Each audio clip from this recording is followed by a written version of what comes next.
అంకబాబు గారని ఒక press reporter, ఆయన ఏదో మాట్లాడారని అతని వయసును కూడా పక్కన పెట్టి అర్ధరాత్రి వచ్చి సిఐడి ఆఫీసులో తీసుకెళ్లిన పరిస్థితి కనిపించలేదా? ఒక లేడీ అమరావతి మహిళ, ఆవిడని కూడా తీసుకెళ్లి, ఆవిడకి 60+ ఇయర్స్, ఆవిడని కూడా సిఐడి ఆఫీస్కి అర్ధరాత్రి పూట వచ్చి నోటీసులు ఇచ్చి తీసుకెళ్లిన సందర్భం కనిపించలేదా?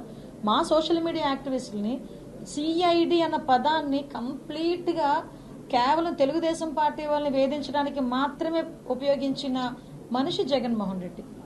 ఈవెన్ మీకు అందరికీ తెలుసు ఆ సిచ్యువేషన్ లో ఎలా అయిందో. ఒక సిఐడి ఆఫీసర్ నోటీస్ ఇవ్వాలి అని ఒక ఇంటికి వెళ్తే ట్యూబ్లైట్లు ఆపేసి, గోడలు దూకి, ఏ రూల్లోని లేదండి. నేను ఈరోజు హోమ్ మినిస్టర్గా పనిచేస్తున్నాను, ఏ రూల్లోని కూడా పోలీస్ ఆఫీసర్లు అలా వెళ్ళాలని ఏమీ లేదు.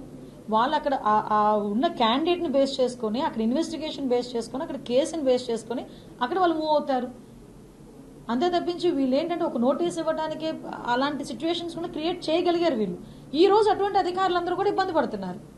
అడ్డగోలుగా ఆ రోజు సిచ్యువేషన్ ని రాజకీయ నాయకులకో లేకపోతే అప్పటి ముఖ్యమంత్రికో మాజీ ముఖ్యమంత్రి గారికో శభాష్ అనిపించుకోవడానికి ఈ రోజు వాళ్ళు చూపులో పడ్డారు. దానికి ఏదైనా ఉంటే న్యాయపరంగా తెచ్చుకోవాల్సింది.